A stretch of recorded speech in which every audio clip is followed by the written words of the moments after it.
കണ്ണൂർ മാടായി പഞ്ചായത്ത് പ്രസിഡന്റിന്റെ വീട്ടിൽ വിജിലൻസിന്റെ പരിശോധന. അനധികൃത സ്വത്ത് സമ്പാദന പരാതിയെ തുടർന്നാണ് പ്രസിഡന്റ് സയ്യിദ് കായിക്കാരന്റെ വീട്ടിലെ പരിശോധന. കോഴിക്കോട് വിജിലൻസിന്റെ സ്പെഷ്യൽ സ്ക്വാഡാണ് പരിശോധന ഇപ്പോൾ നടത്തുന്നത്. അർജുൻ കല്യാടോട് കൂടുതൽ വിവരങ്ങളുമായി. അർജുൻ കല്യാട്, എന്തെങ്കിലും വിവരം കിട്ടിയതിന്റെ അടിസ്ഥാനത്തിലാണോ ഈ പരിശോധന? Good morning. Good morning doctor Arun. അതായത് ഈ സയ്യിദ് കായിക്കാരൻ മാടായി പഞ്ചായത്ത് പ്രസിഡന്റാണ്. ഇയാൾക്കെതിരെ നേരത്തെ തന്നെ അനധികൃത സ്വത്ത് സമ്പാദന പരാതി വിജിലൻസിന് ലഭിച്ചിരുന്നു. അതിൽ പ്രാഥമികമായ തെളിവ് ശേഖരണത്തിന് ശേഷമാണ് ഇപ്പോൾ വീട്ടിലേക്ക് റെയ്ഡുമായി എത്തിയിരിക്കുന്നത്.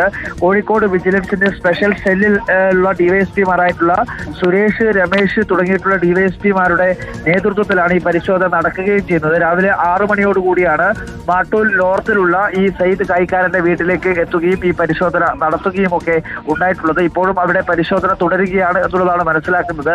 ഇയാളുമായി ബന്ധപ്പെട്ടുകൊണ്ട്, അതായത് ഒരു പൊതുപ്രവർത്തകൻ, പഞ്ചായത്ത് പ്രസിഡന്റ് ഇത്തരത്തിൽ അനധികൃതമായി സ്വത്ത് സമ്പാദിച്ചു, വരവിൽ കവിഞ്ഞുള്ള സ്വത്താണ് ഇയാൾക്ക് വന്നു ചേരുന്നത് എന്ന് സൂചിപ്പിച്ചുകൊണ്ട് പരാതി വിജിലൻസിന് ലഭിച്ചിരുന്നു. പൊതുപ്രവർത്തകരായിട്ടുള്ളവർ തന്നെയാണ് പരാതി നൽകിയത് എന്നുള്ളതാണ് നമുക്ക് മനസ്സിലാക്കാൻ വേണ്ടി കഴിയുന്നത്. ആ പരാതിയുടെ അടിസ്ഥാനത്തിലാണ് ഇത്തരമൊരു പരിശോധന ഇപ്പോൾ സയ്യിദ് കായിക്കാരന്റെ വീട്ടിൽ നടക്കുന്നത്. ഡോക്ടർ അരുൺ, അങ്ങനെ പരിശോധന നടക്കട്ടെ. ഏതെങ്കിലും തരത്തിൽ കുറ്റക്കാരനെ കണ്ടെത്തിയാൽ നിയമത്തിന് മുന്നിൽ കൊണ്ടുവരട്ടെ.